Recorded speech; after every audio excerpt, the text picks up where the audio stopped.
are the Doers of Stuff! I'm Tim. I'm Tora. I'm Trinity. I'm Will. And our project this year is Rain Gardens!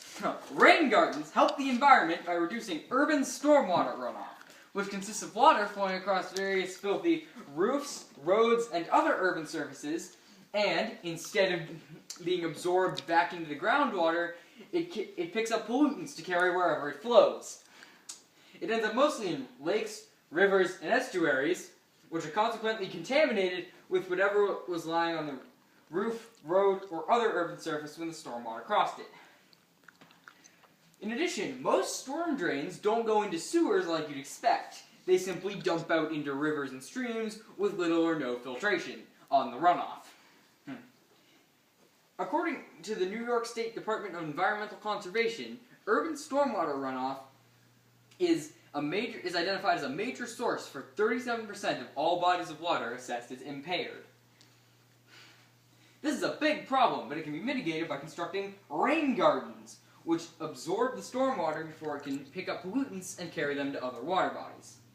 And now, Tora will tell you how much money we are wasting on this surprisingly costly problem.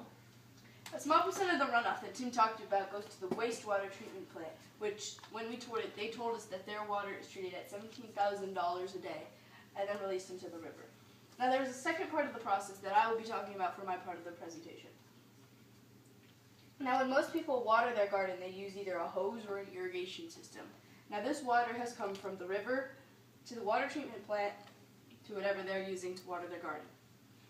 At the summer months at my house, the water bill is raised to $20 to $40 per month just for our teeny tiny garden. So we could easily cut that bill by placing a rain garden in a strategic position, which Trinity will inform you about. What is a rain garden? A rain garden is a hole. It's a garden in a hole that works when the rain comes down. It goes into the hole and down a hill rather than having to use a hose. So the water, here's the basic diagram on how a rain garden works. So the water goes down into the hole, and the plants act as a natural filter to filter out all the dirt and gross stuff in the water. And here's what it looks like. It looks pretty much just like a normal garden in a hole.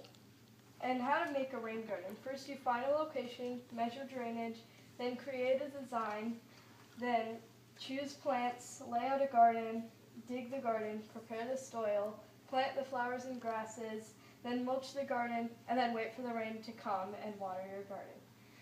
And then here is a basic model on how a rain garden is supposed to work.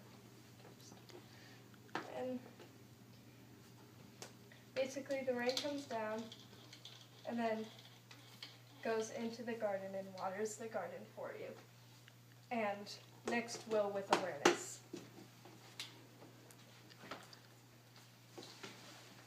The brochure I just handed out to you talks about the problem of all the water going down the roads and collecting all the oil and pollutants, and instead of just going into your rain garden and watering it.